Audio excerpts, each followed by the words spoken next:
the cult favorite founder of the cult favorite beauty brand amongst Gen Z and millennials, with an annualized sales run rate of 500 plus crore rupees.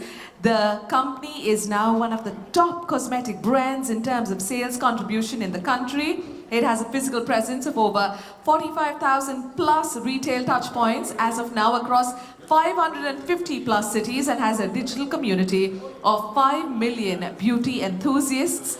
The woman-centric D2C brand boasts a workforce with over 75% being women. Under her leadership, the startup clocked a 60% growth in sales during the pandemic. You want to give it up? Put your hands together for Vinita Singh.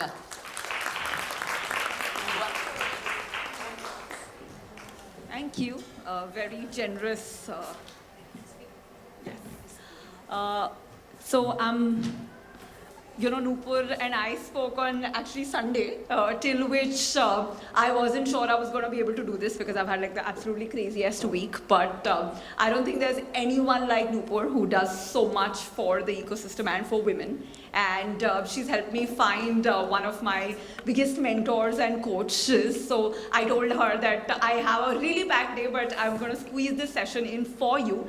And it's actually the first time I am talking about our entire pitching journey. Because she said that, Gyan Vyan theek hai, but we really want to hear exactly how you pitched over the years. And the irony of the situation is that Kaushik and I are probably in the ecosystem two of the worst founders as far as pitching and fundraising is concerned. It's always been very hard for us. I always joke about it that there is, when you're going through that entire VC pitching journey, there is this stage that comes, which is the IC, which is the final investment committee, which is generally a check in the box process where they just post IC, give you the check. And we're probably one of the only companies that has had two post IC rejections, that's very rare. And before we raised every single round, I think we've had, probably more than 100 pitches that didn't convert. So lots and lots of rejections. So I don't think I should claim to tell you how to pitch because, and I'm very glad that Apurva and Karthik are going to set the record straight after my 15 minutes and exactly tell you what to be done. But I will tell you my entire learnings through my own journey. And we will try to be, because it's a room full of women, which I can't resist, because all my consumers and 70% of my staff is women. So I will try to be as honest and give you a no-nonsense view on how it turned out for us. So we actually started in 2012 as an e-commerce subscription business called FabBag. Which later in 2015 we realized this is not scaling, and after a few years of trying to convince yourself that you have product market fit, because even though each order is not making money, CLTV, lifetime value of the consumer, is making money, and it's somehow going to all make sense in the long run. But you start seeing that resistance as you try scaling beyond that 50-60 lakhs a month mark, and that's when we were almost forced to pivot. And if it had been any other way, I'm sure Kaushik and I have had to dilute much lesser. But yes, so our journey has been like almost now a 10-11 years journey of building Sugar. Sugar launched about 7 years back, but the company has been around about 10 years. And one of the things that I talk a lot about is this first stage for us, the series to Series A. Now there is this, when we were fundraising, there were like 10 VCs in India, and there was probably just a seed and then a Series A round. But now I've heard there's pre-Series A and pre-Series A and pre-Series A. But in my own experience, I've found that generally seed rounds, and in my own journey with Shark Tank, I've seen that seed rounds are generally the ones where you figure out product market fit. You're still iterating, you don't have conviction. And if I were to do it again, I would actually not raise any of these. The pre-series A and seed rounds are generally rounds where almost 30% business, if you look at stats, like 90% startups fail. And 30% of them actually fail in the first 2 years because they don't get to product market fit. And it is very hard. There is nothing wrong with failing at product market fit like we did in our journey. What I feel happens is that when you raise a seed round, it's hard to be honest to yourself. So I remember so many investor conversations where we were told that, subscription business in India doesn't have TAM. TAM is a word that you're going to hear probably a lot in the next 1 hour. Target addressable market. I always joke that the way to a VC's heart is through TAM, because there's nothing else. I mean, VCs say that if you have a great market but a bad founder, the market can win. And if you have a great founder but a bad market, the market again wins. And I've seen this, in our own journey. Subscription was a complicated business model, explaining to every additional consumer how the subscription works. It was just hard. And every time we went into these conversations, of course, we had the TAM of the overall beauty personal care market, which we used to talk about, and I'll share some of the slides that we used to use back then. But if you spoke about, subscription businesses TAM, you needed a reference point. And I remember in a few conversations with venture investors where I wasn't listening, because when somebody gives you feedback and says no to you, you take it personally rather than using that feedback. They would ask for references. In a business like subscription, India, if you take, say, the biggest gym chain, how many subscribers do they have? If you take, all kinds of subscription models, including milk delivery, how many subscribers do they have? And that's where the question of TAM used to come. Nobody was questioning the beauty personal care market. But we, of course, this was, back in our early days, 2012-13, we kept speaking about the beauty personal care market. And this was our big TAM slide. I think thanks to my co-founder being ex-McKinsey, our slides have always been reasonably good looking and backed with data. But, and of course, these are the original slides back then. So we were very clear. And, this is before sugar started. And we were the only market that was exploding was the color cosmetics. I mean, this should have been a sign to us that it's time to pivot and do something in this space.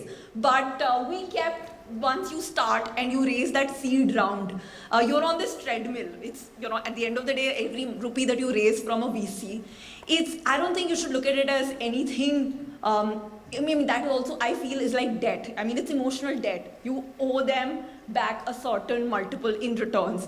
And that money, I feel, is not a milestone to be celebrated, but it's a huge responsibility. And if you started early on in your journey, you're on that treadmill from year one. And we were on that treadmill, and that's why we couldn't be honest about the fact that the business wasn't working. We kept trying, and in fact, before Series A, we actually ended up raising 2 rounds, which was like a seed and pre-Series A, as they call it. And the only reason we had to do that was that we couldn't accept the fact that this subscription wasn't working. We did have 15,000 subscribers, but every additional subscriber was losing money for us. Of course, there was the whole industry growth data. So these are from our original slides. And I think we did a reasonable job of talking about TAM in our earlier presentations. And I feel in the seed to pre-series, there's only 2 things that matters. One is, what is the market? So is the market growing? Because you could be playing something in a declining market. It could be very large, but if it's declining, there are very few chances, that somebody would want to invest, because fundamentally the thesis is around growing markets. And the other is, the biggest factor is actually the team. And I again feel, looking back, and I did look at these slides, our old slides, while trying to make this on my way here. And I looked at, okay, this is, by the way, some other companies' slide on TAM, and I think it's one of the best slides because it's very simple. We had like 3 slides explaining very complicated segments of the market and still not being able to convince investors that subscription ka TAM kitna hai. This I think is a very simple slide that explains what's the problem, who's the audience, what is, how big it's going to be. And this extrapolation is really important. At the end of the day, somebody is buying into your future, what's going to happen in 10 years. And that's why, showing the future clearly on a graph, I think makes it super easy. Yeah, so this was in fact our slide back there 10 years back of the team, and which I think is the most important slide. Now the biggest mistake I feel we did with this is that, apart from of course not adding our beautiful pictures, is that we didn't communicate why there is a founder market fit. And one of the biggest things that I've experienced is that there is a fundamental founder market fit. Like, people are born to do something in their life which is in a certain space, and there are things that come naturally to them. Like for me, I feel that building a consumer business around women is something I was born to do, and it's something that I've thought about for very long, but that's not coming through here. It's a deadpan slide talking about, whatever, our degrees, etc., which really are good for opening doors, but are not really good from an investment perspective. So I've used this benchmark of something I found on TechCrunch, which is a good slide on team for seed and series A, because seed series A is essentially a founder bet. It is a bet that, do I want to work with these people, and do these people get the market? Because forget problem, solution, all of those, that we'll figure out during the journey. But is this founder going to be good at this market? And there are people who are very good at B2B, there are people who are very good at consumer, there are people who are very good at certain kinds of businesses, and that should come through. Here there is a business which talks about a media marketplace where a person runs a CMO podcast. Now that I feel is a clear story of a founder market fit. The other things which I realize now, looking back at our decks, didn't have is, of course, the problem. What is the problem? What is the solution? What is the product? And these are just benchmark examples that I've taken. These are not from our deck. I feel that, again, these are things that in the seed to pre-series A round help in not telling the investor what the model is, because, really it can change a million times. But when you communicate that, they understand how well you know your consumer.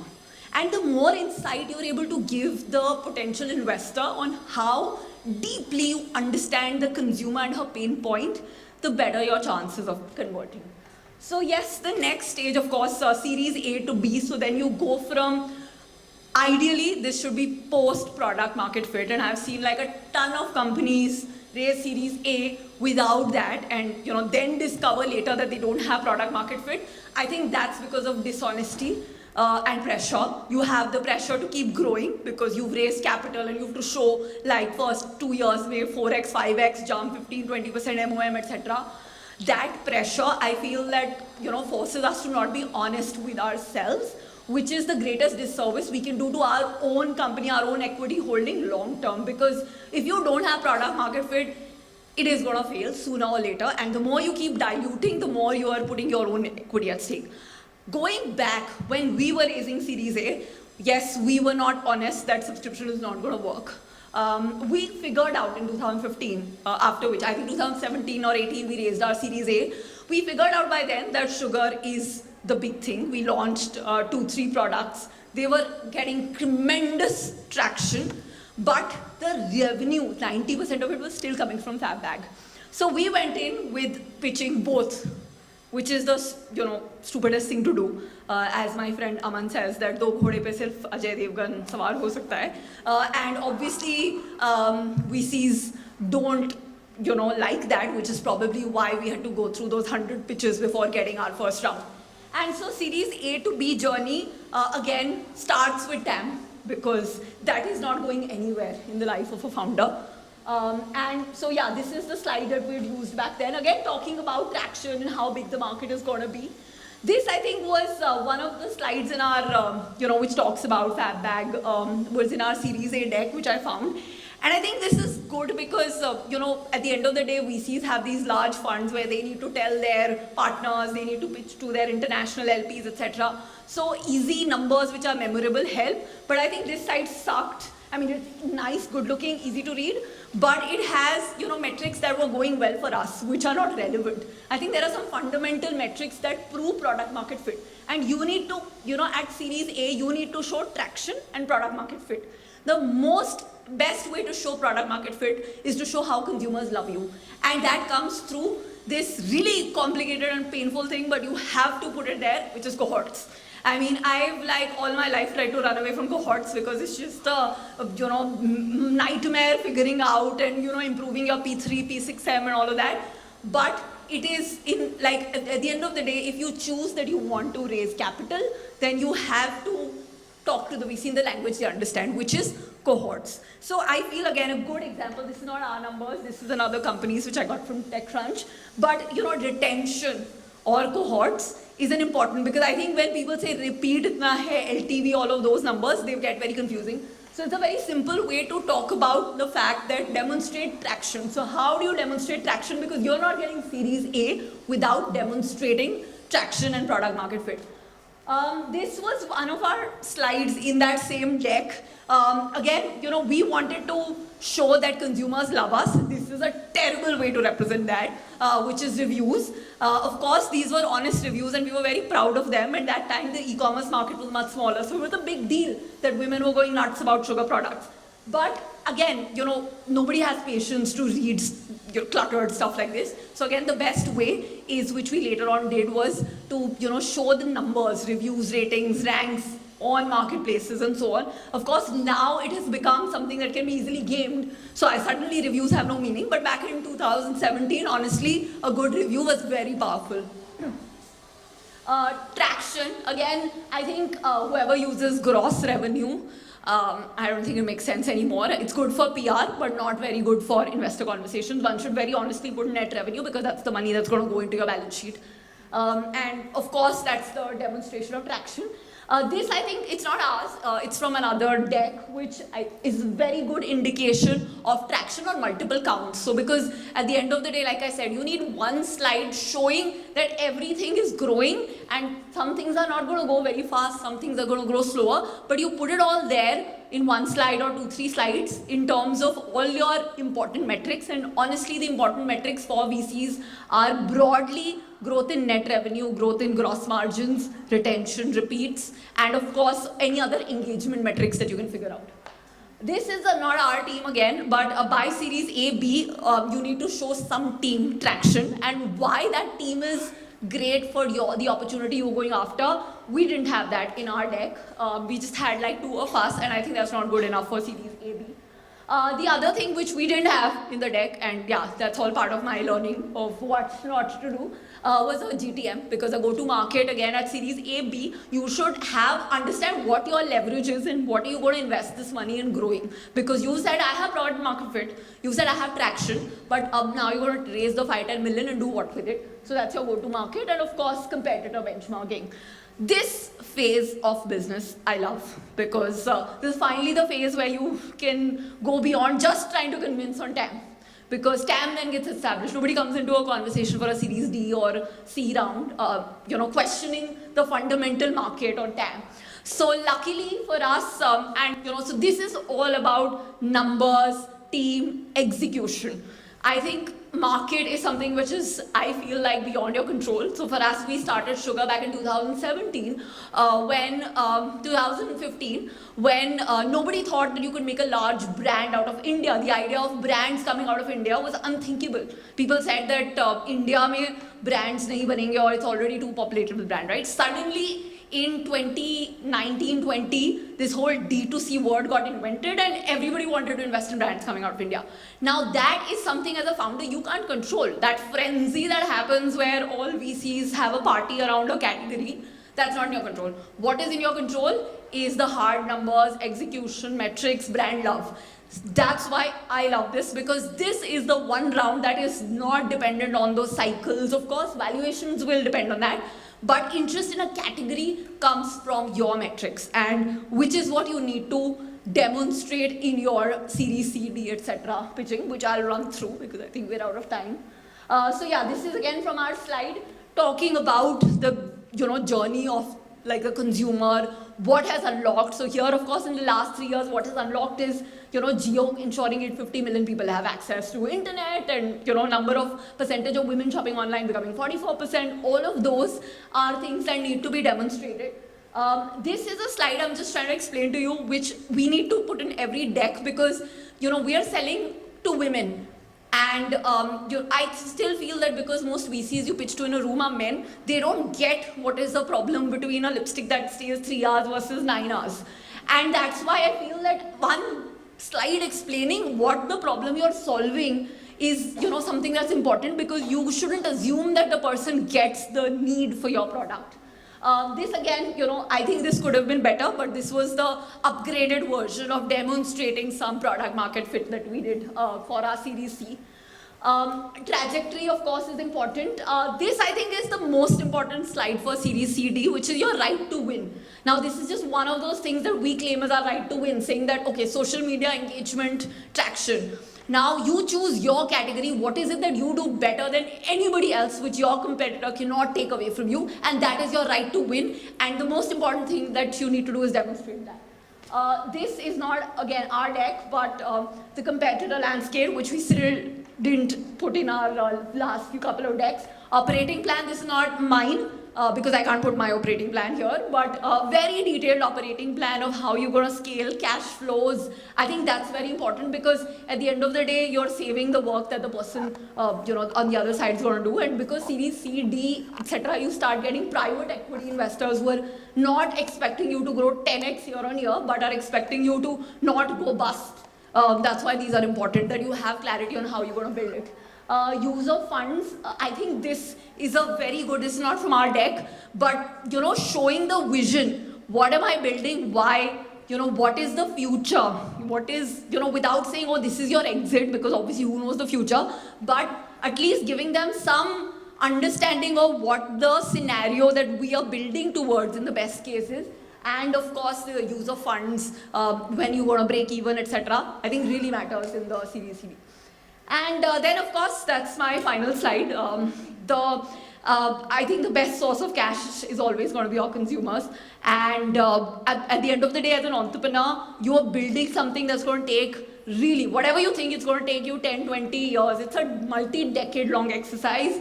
VCs, the best of them. I really luckily have the best VCs on the cap table, but they are in it for their 7-year, 10-year fund cycle. So you can't build your business around what's going to work for VCs. If you're doing that, then it is 100% recipe for disaster. You have to build your business around your consumers.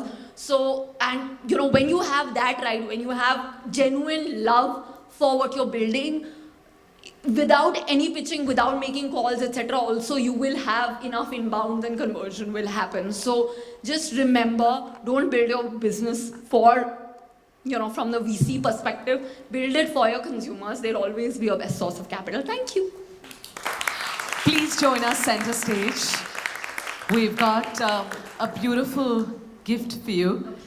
Do we have Pooja Parmar and Aditi join us? Aditi Kumar. All right, well, we've got a group. Can we just have a photograph together as well? Our Vinpi ambassador.